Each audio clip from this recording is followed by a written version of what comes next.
The only thing better than new bike day is first bike day. I'm taking my buddy Jason to get his first motorcycle.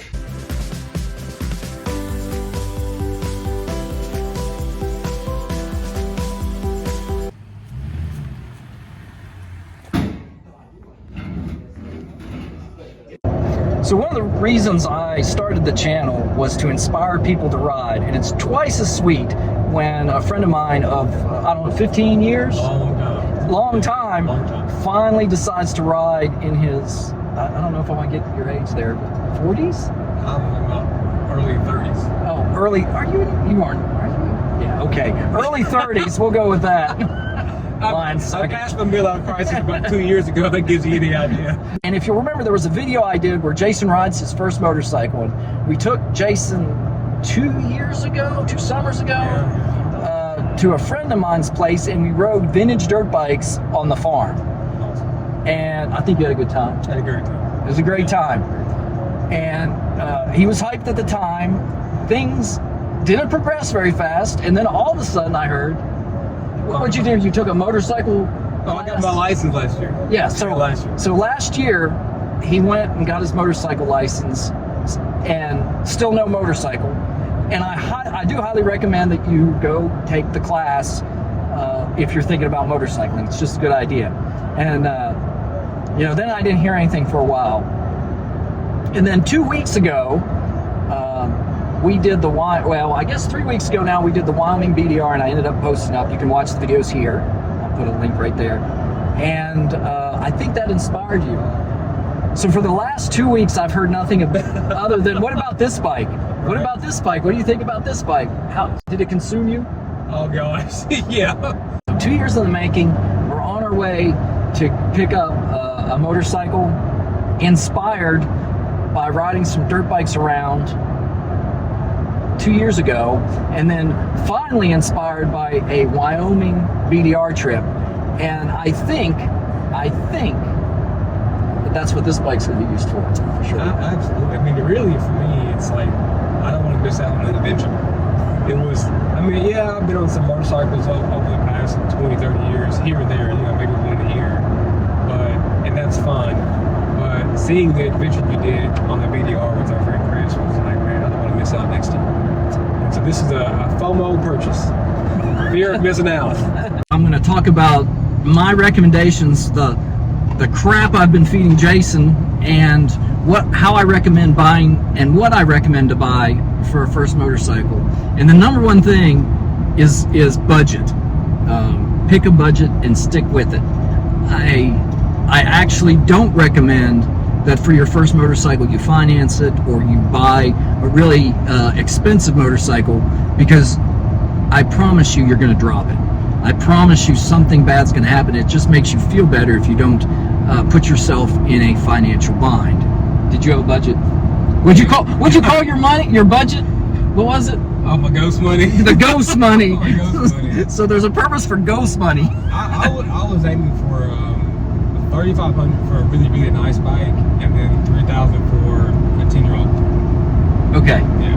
All right. So his budget was around $3,500, knowing, I hope you know this, that helmet, boots, and everything will be between $500 and $800 or something. Yeah, all the extras for protection will probably be $500 to $800. So get your budget and stick with it. That's the first key of being a successful motorcycle owner with very little trouble. I mean, you actually don't know if you're going to like it, and it's a lot easier to offload something you have a full title to than try and offload something that the bank owes, and you've got to work that out. So you don't overpay for it. Right. Kind of keep it from overbuying. Right, and you don't overbuy where maybe your significant other might feel some stress. And I've never heard the ghost cash, the ghost stash, but I think I actually have a ghost stash, because I call it my motorcycle fund. Right. Yeah, that's exactly what it is. Yeah, and my significant other does know that exists, but she doesn't know. Sid doesn't actually know how much pass through buying and selling of motorcycles and gear goes through there. Though she has been pressuring me to do how much did my CRF cost, and I've been resisting, but that might hit the jam one of these days. That's not a ghost stash. That's the haunted house stash. Probably a lot of ghosts in that one. Yeah, there's definitely some skeletons there. The second thing you need to do as a first-time motorcycle buyer is decide what kind of bike you want. And there's a couple factors there. Part of it is budget that I would look at. Part of it is versatility. As someone new, you don't know what you want to ride yet. Do you want to be more street? Do you want to be more adventure on the dirt? So if you go full-on sport bike, you're stuck on the street. If you go full-on, enduro bike, you can't take it on road. You can't plate it. So I always like standards, scramblers. If you're sure you're not going to go off-road, a cruiser style or a dual sport bike is probably my favorite because it's so versatile. And then the other thing that I'll say is motorcycling is social. It's 100% social. You can look at Harley clubs, adventure riders, all the YouTube channels that are out there, all the Facebook channels are out there. Whether in person or online, there's community and motorcycle community that keeps it social. So if all your friends ride a type of bike, you may want to, I don't want to say follow the crowd because you should ride, but something that appeals to you. But just know that if you get a totally differently capable motorcycle, it might be hard to do that. And that may have different utility depending upon who you are. How long did you look for a motorcycle? I think I can remember the old Super Sport magazines. From like 1990s. And I remember in my bedroom I would cut the pictures out of the magazine and put them on my wall. And I loved it. Motorcycles? Motorcycles. All the motorcycles. I watched almost every motorcycle movie ever made. My brother actually, his first two motorcycles were sport bikes. This was my first ride on sport bike 600s. Not the best idea when you weigh 130 pounds. Right.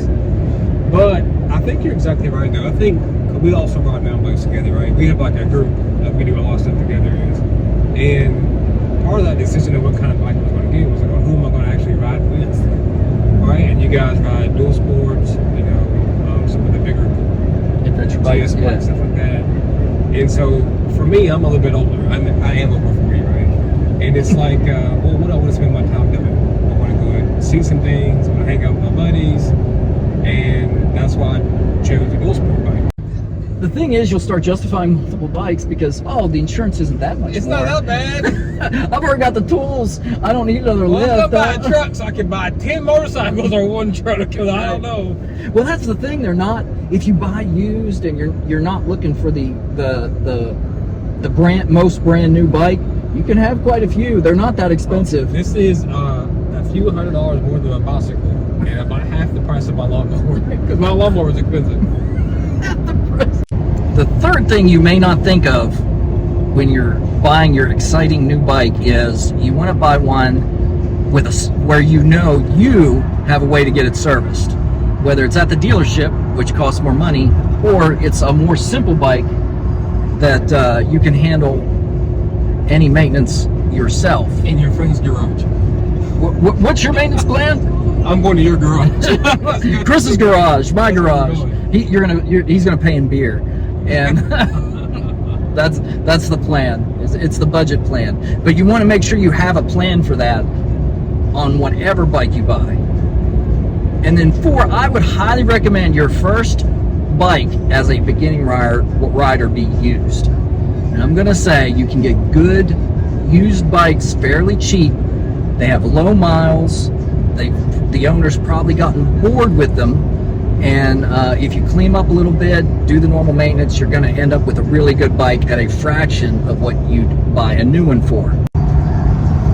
I guess the other consideration when buying a bike is don't get exotic, right? What are you saying? What's the advice? Like the rule of thumb is, and I have a boat, is you buy something that most people want, especially in your area. And you do that because if you want to sell it, then you can always sell it. If you buy like an exotic bike or a West Coast brand in the boat world, I'm in the East Tennessee, most people don't want to buy it. There's probably not a dealership close by. So, for the financial piece of it, for recovery, buy something that's famous, that's popular, that everyone wants to buy. And when you go to sell it, something pretty cool.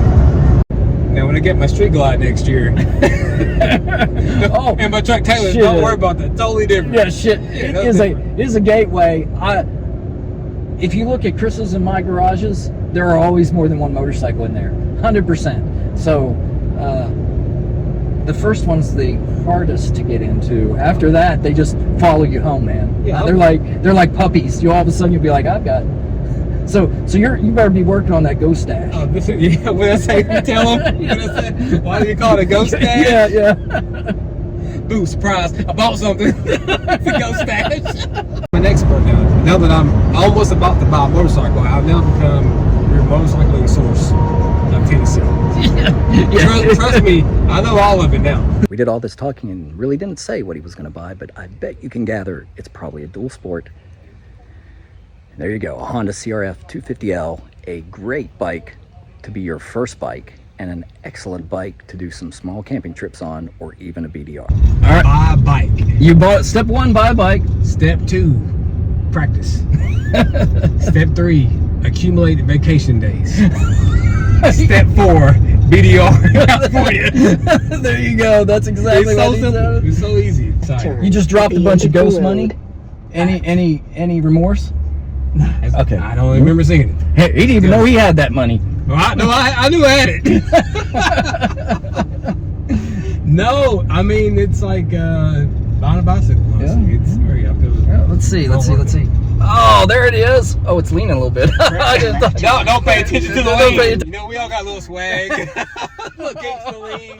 That's what it is. There it is. Oh, good buying experience on your first time. They were super cool. You know, just like so many members of the motorcycle community, when you start talking, you've all done the same things, or you're going to do the same things. So it was super nice talking to them. I think you all know I don't put strangers on the channel very much. It's just my personal preference. Not everyone wants to be on camera, and you know, I want to make sure that that's what goes on. But they were super nice, super easy transaction, and the bike's everything the seller said it was. And so really, guys, if you hang out on Facebook Marketplace for a good experience, make sure you ask as many questions as you want early on, and then do most of the negotiation before you even show up.